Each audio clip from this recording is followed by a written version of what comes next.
Cable Bahamas has always been considered the innovator. People can have confidence in Cable Bahamas as a mobile operator because of our past history. We've proven to the Bahamian community that we are in fact able to manage additional services as a telecommunications company. Customers expect the best from Cable Bahamas. The technology that we bring is revolutionary technology because we know that the Bahamian public, they deserve it, and Cable Bahamas is here to bring it to them.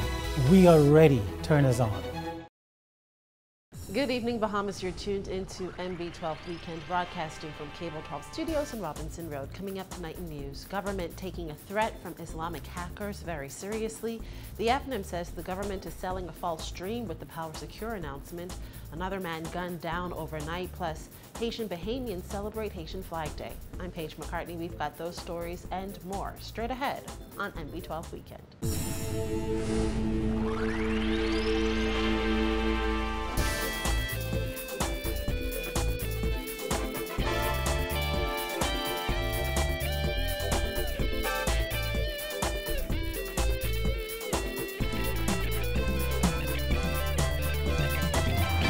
Welcome once again to MB12. Following the alleged hacking of government websites by a Tunisian Islamist activist group, the government is now determining what can be done to prevent further incidents.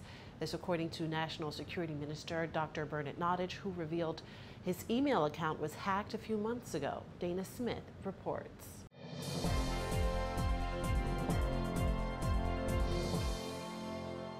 Consultations are being held with website partners, not only of the Ministry of Tourism but of all government websites, in an attempt to see the extent to which this hacking was attempted and what its implications are. Government websites, including the Ministry of Tourism's Bahamas.com and BahamasFilm.com, were hacked by the Tunisian Islamic activist group, the Falaga Team. Nottage said he wasn't surprised by the hacking, as his email system was hacked a few months ago by a different group, and he's aware similar incidents have taken place all over the world. It happened in, I think it was St. Vincent recently, so we are aware that these are possibilities, and now we are even more so aware, and we are taking every step that we can, technically and otherwise, to ensure that we are free from those attacks, or that we can respond to them quickly. But obviously it tells us the world in which we're living. We're never sure these websites that are frequented by millions all over the world can be utilized and can be an effective mechanism for something of destruction.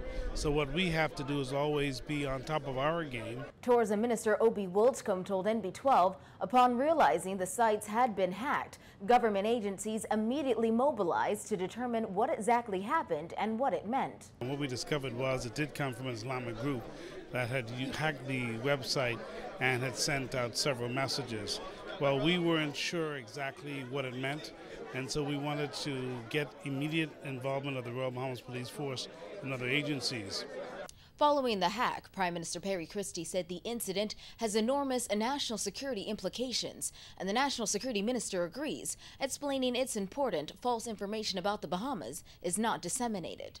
From a national security point of view, it's important to us that false information about the Bahamas is not spread, having regard to our dependence upon tourism and people's heightened sense of alarm when there's any suggestion that there may be some terrorist activity going on. Wilchcombe had similar concerns, noting forces of evil can use the internet to broadcast their messages. I think the concern I have is the concern held by all peoples all over the world that any website could be utilized by the forces of evil. They can be utilized to get messages out, and because they're always seeking ways to do so, you're never sure if you're going to be manipulated. And so it is imperative that whenever anything happens, you respond as quickly as possible. You don't want to be in a situation where you think about what I should have done, after the fact. Wilchcombe said government moved with immediate haste to address the situation, and all the websites have been restored. His ministry said in a statement on Thursday night, all defaced sections of the hacked websites were quickly removed and a corrected version was redeployed. Both Wilchcombe and Nottage said government is taking steps to ensure more is done to protect government websites and safeguard against further incidents. Wilchcombe said certain mechanisms are now in place, including a monitoring system. Additionally, all government websites were reinforced with software patching. Government has said it intends to establish a permanent public-private sector committee that will meet regularly, conduct regular audits of public internet infrastructure, and advise the government on matters of cybersecurity. Reporting for MB12 Weekend, I'm Dana Smith. While as government begins negotiations with PowerSecure, officials say it could be a while before consumers see the benefits that may come with a new deal. While he could not specify how long of a process energy reform under a new management team at the Bahamas Electricity Corporation would take, Minister of Environment Kenrick Dorset said government is hopeful to bring some sort of relief to consumers as soon as possible. So I think that with PowerSecure coming on board, the government's mandate is to significantly reduce the cost of electricity. The bottom line is they will provide us with a business plan as a part of this process that we will review and make a determination as to what will work best for the people of the Commonwealth of the Bahamas. And so I'm hoping that that will happen in short order. Because if there is one area that I think all Bahamians want immediate relief, it is the cost of electricity. Deputy Prime Minister Philip Brave Davis announced the government selected PowerSecure International to manage the transmission, distribution, and generation of electricity at BEC. A major component of government's deal with the management company is its ability to produce renewable energy. PowerSecure's website highlights 4 major energy-efficient designs that include smart grid monitoring, IDG biofuel-capable systems, PowerSecure solar photovoltaic systems, and state-of-the-art LED lighting systems. The beautiful thing about a PowerSecure, and I'm looking forward to having the discussions and the negotiations, is the price of solar is coming down continuously. The price of storage associated with the technology is also coming down. And so more and more the business model for the use of renewables, in particular solar, is becoming more advantageous for a government to review.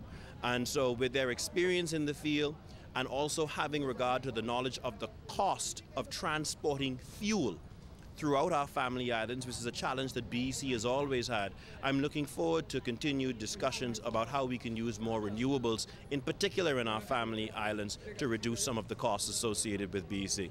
PowerSecure considers energy efficiency a major proponent of its offerings. Dorset believes with the company's expertise and government's recently implemented policies for solar power generation, relief can be sooner than expected. We have undertaken a memorandum of understanding with the Carbon War Room, where 20 megawatts of utility scale power facilities will be made available throughout the family islands in particular. And in addition to that, we have this net billing framework which we have advanced and we want to ramp up. And so it's important for us to have someone like a PowerSecure who understands renewable energy technology, who understands the improvements that we're going to have to undertake to our grids throughout the family islands so that we can in fact increase the amount of renewables used. While former Minister of Works and Central Grand Bahama Member of Parliament Nico Grant says he has reservations about the government's decision to hash out a management agreement with PowerSecure.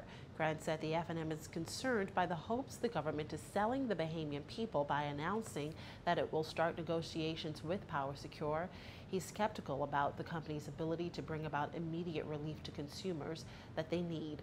I don't see this new company as some miracle worker that can just step in and make this great deal of difference. As the existing chairman has indicated, it will not happen overnight. And the existing chairman is suggesting that he's got to do a lot of work before this new company comes in. And so I'm really confused. Grant told NB12 anything short of privatization will do little to fix the problems plaguing BEC, including the nearly $500 million legacy debt. I believe the privatization would have been the better route because that would have given the BEC an injection of new capital and the ability to manage, the new managers to manage almost as they see fit. They speak about a new board of directors. Who is the chair of that board and who will be members of that board? We certainly look forward to reviewing the contract. You know, what power, what authority would this company have?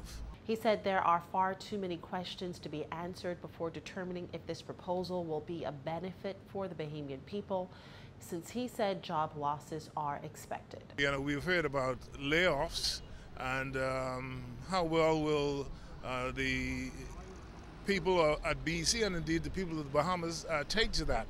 With unemployment being what it is, how much more can we take in terms of unemployment? And is the human resources factor the contributing factor for the high cost of energy? I believe not. And from the crime beat, police are searching for the gunman responsible for the country's most recent homicide. Reports are that just after 1:30 this morning, a man was sitting on the back of a truck leaving a club on East Street and Gibbs Corner when a man armed with a handgun walked up to the truck and shot him in the chest. The culprit escaped on foot. Police say the victim was taken to hospital where he later died.